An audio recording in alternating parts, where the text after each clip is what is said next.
প্রিয় দর্শক, স্ক্রিনে যাকে দেখছেন এ হচ্ছে আমাদের অর্জব বিল্লাল ভাই। তো উনি এই যে আজকে ওনার সাথে দেখা করতে আসছে, মূলত কারণ হচ্ছে গিয়ে ওনার সাথে একটা সেলফি নিয়েছিল উনি। তো ওনাকে বলেছিল যে এই সেলফিটা থেকে যত টাকা ইনকাম আসবে ফেসবুক পেজ থেকে সম্পূর্ণ টাকা কিন্তু ওনাকে দেওয়া হবে। তো আসলে এই টাকাগুলো নিয়ে আসছে উঠে। আর হর্ষব বিল্লাল ভাই কিন্তু ওনাকে জিজ্ঞেস করতেছে যে আপনি মানে কেমন অনুশোচনা করতেছেন যে আপনার সাথে দেখা করতে আসছি। আর হর্ষব বিল্লাল ভাই বলতেছে যে এই যে এই টাকাগুলো নেন। তো উনি নিতে চাচ্ছে না, তা আবার সাথে নেন। তো উনি টাকাগুলো নিচ্ছে, এমনকি বলতেছে যে আপনার এখন কীরকম আনন্দটা মনে হচ্ছে। তো উনি বলতেছে যে না, আমার কাছ থেকে অনেক ভালো লাগতেছে। হ্যাঁ, এখানে টাকা হচ্ছে 10,100 টাকা। ঠিক আছে, তো এখানে টাকা 10,100 টাকা দিচ্ছে। আসলে বিল্লাল ভাই বলতেছে যে টাকাটা আমি দিইনি, টাকাটা আপনাকে প্রিয় ভাইরা বা দর্শকরা যারা এই ভিডিওটা আপনার ফটোটা দেখছে এমনকি লাইক কমেন্ট শেয়ার করছে, যার কারণে বিনিময়ে আপনি এই টাকাটা পেয়েছেন।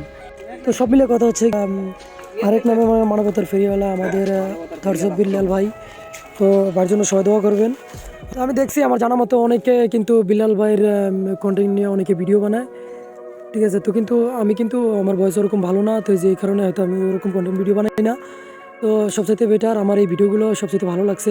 প্রথমত এই ভিডিওটা দেখছি, দ্বিতীয়ত আরেকটা ভিডিও একটা গাড়িয়াল, ঠিক আছে, গাড়িয়াল নিয়ে উনি একটা পিক তুলছে। তো জাস্ট বলছে যে এই পিক থেকে যত টাকা ইনকাম হবে সে তার গাড়িয়ালকে দিয়ে আসবে। তো অবশ্যই আমি দ্বিতীয় আরেকটা ভিডিওতে দেখলাম যে হ্যাঁ সত্যি ওই গাড়িয়াল ভাইয়ের কাছে গিয়ে ওনাকে ওই টাকাটাও বুঝিয়ে দিয়ে আসছে।